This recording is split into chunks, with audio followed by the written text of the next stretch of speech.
အားလုံးပဲမင်္ဂလာပါကျွန်တော်ရဲ့ channel လေးကနေပြန်လည်ကြိုဆိုလိုက်ပါတယ်ကျွန်တော်ဒီနေ့မှာတော့ဒီ AI tools တွေကိုအသုံးပြုပြီးတော့ဒီလိုမျိုး animation video လေးတွေဘယ်လိုလုပ်ရမလဲဆိုတာကိုပြောပြပေးသွားမှာဖြစ်ပါတယ်ဒီ animation video လေးတွေဖန်တီးဖို့အတွက်ကျွန်တော်တို့အရင်ဆုံး website တစ်ခုလေးကိုသွားဖို့လိုပါမယ်အဲ့ဒါကတော့ကျွန်တော်တို့ဒီ Adobe Express ဆိုတဲ့ website လေးဖြစ်ပါတယ်ဒီ website လေးပါကျွန်တော်ဒီ website ရဲ့ link ကို description နဲ့ comment မှာချပေးထားပါမယ်အဲ့တော့ဒီ website တွေကိုရောက်သွားပြီဆိုရင်ကျွန်တော်တို့ဒီမှာ get Adobe Express free ဆိုတာလေးကိုတစ်ချက်နှိပ်လိုက်ပါဒါလေးက free အသုံးပြုနိုင်တဲ့ website တစ်ခုဖြစ်ပါတယ်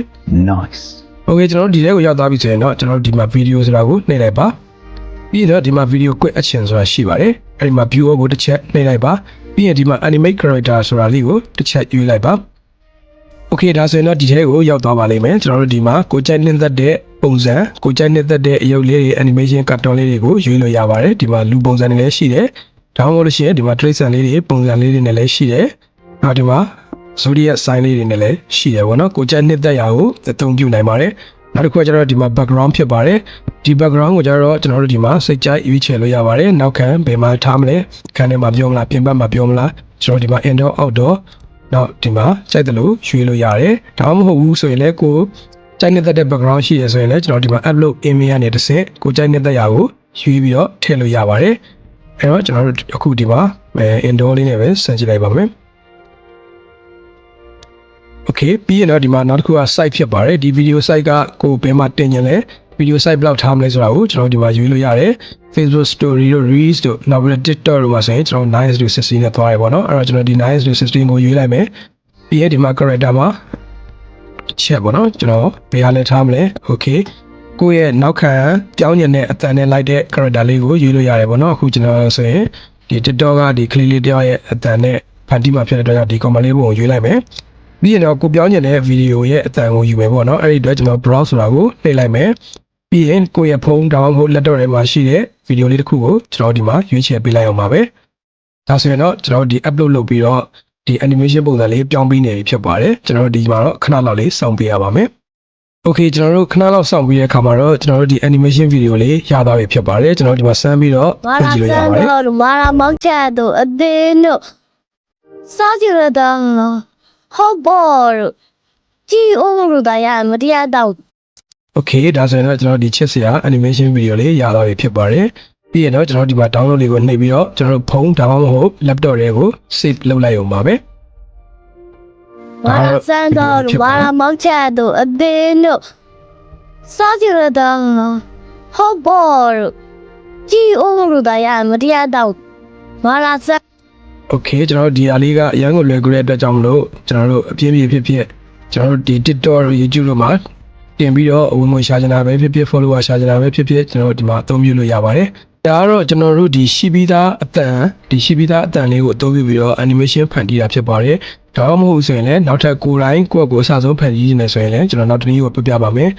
အခုလုပ်ပြမှာတော့ကျွန်တော်ဒီ international content ပုံစံမျိုးလေးပေါ့နော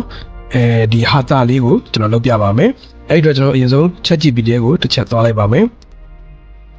Okay ကျွန်တော်တို့အရင်ဆုံးဒီ ChatGPT ဆိုတဲ့ website တွေကိုသွားပါမယ်ကျွန်တော်တို့ဒီဟာတာ video လေးဖန်တီးမှာဖြစ်တဲ့အတွက်ကြောင့်ဒီဟာတာစာသားလေးတွေကိုသူ့ကိုတစ်ချက်ပြောပြခိုင်းလိုက်မယ်ပေါ့နော်ကျွန်တော်တို့ဒီမှာဒီလိုလေးရှာလိုက်မယ် top dialogue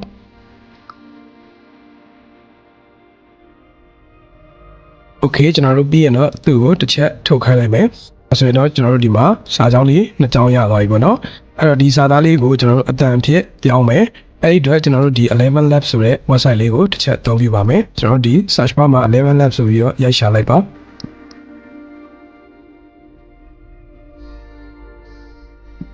ဒီ website ရဲ့ link ကိုလည်းကျွန်တော် description နဲ့ comment မှာတစ်ချက်ပြပေးထားပါမယ်ပြီးရင်တော့ကျွန်တော်ဒီမှာ text to speak ဆိုတာကိုတစ်ချက်ရွေးလိုက်အောင်ပါပဲဒီ level မှာဆိုရင်ကျွန်တော်တို့ဒီကကိုကြိုက်တဲ့အတန်နဲ့ကိုကြိုက်တဲ့ character ကိုရွေးလို့ရပါတယ် The thing always happens that you really believe.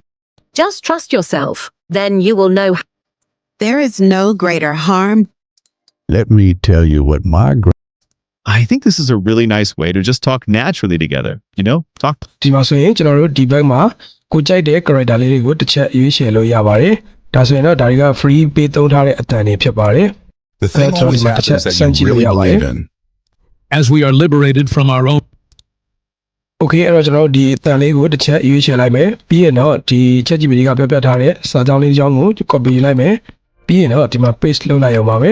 ပြီးရင်ဒီမှာကိုယ့်ရဲ့ speed မြန်မြန်လားစကားပြောတာမြန်မြန်လားနှေးချင်လားကြိုက်တယ်လို့ရွေးချယ်လို့ရတယ်ပြီးရင်တော့ကျွန်တော်ဒီမှာ generate speed ဆိုတာကိုတစ်ချက်နှိပ်လိုက်အောင်ပါပဲ Doctor, every time I drink coffee, I get this sharp pain in my eye. ပြီးရင်တော့ကျွန်တော်ဒီမှာ download ဆိုတာလေးကိုတစ်ချက်နှိပ်လိုက်ပါဒါဆိုရင်တော့ဒီအတန်လေးကကျွန်တော်တို့ set ထဲကိုရောက်သွားပြီဖြစ်ပါတယ်ပြီးရင်တော့ကျွန်တော်နောက်တစ်ကြောင်းကိုပြန်ပြီးတော့ပြောင်းမယ်အဲ့တော့ copy ယူမယ်ပြီးရင်ကျွန်တော်ဒီ11 level website တွေကိုပြန်သွားမယ်ခုနစာကြောင်းလေးကို paste လုပ်လိုက်မယ်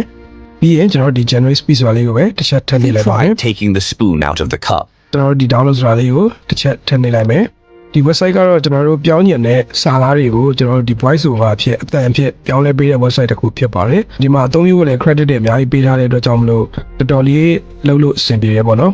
Okay အဲ့တော့ကျွန်တော်တို့လိုအပ်တဲ့နောက်ခံအတန်အတွက် voice over လေးတွေရပြီဆိုတော့ကျွန်တော် animation video လေးတွေဖန်တီးမယ်အရင်ဆုံးဒီမှာ Doctor နဲ့ Luna မှာဒီ Luna ကပြောတာဖြစ်တဲ့အတွက်ကြောင့်မလို့ Luna နေရာအတွက်ဒီ animation တစ်ခုဖန်တီးပါမယ်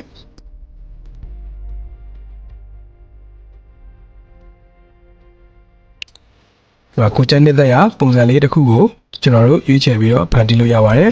အဲ့အတွက်ပြီးရင်တော့ကျွန်တော်တို့ခုနက voice over ပြုလုပ်ထားတဲ့အတန်ဖိုင်လေးကိုဒီမှာထည့်ပေးလိုက်ပါမယ်ပြီးရင်တော့ခဏလေးစောင့်လိုက်အောင်ပါပဲဒီက animation ဖြစ်ပြောင်းပေးနေပြီဖြစ်ပါတယ်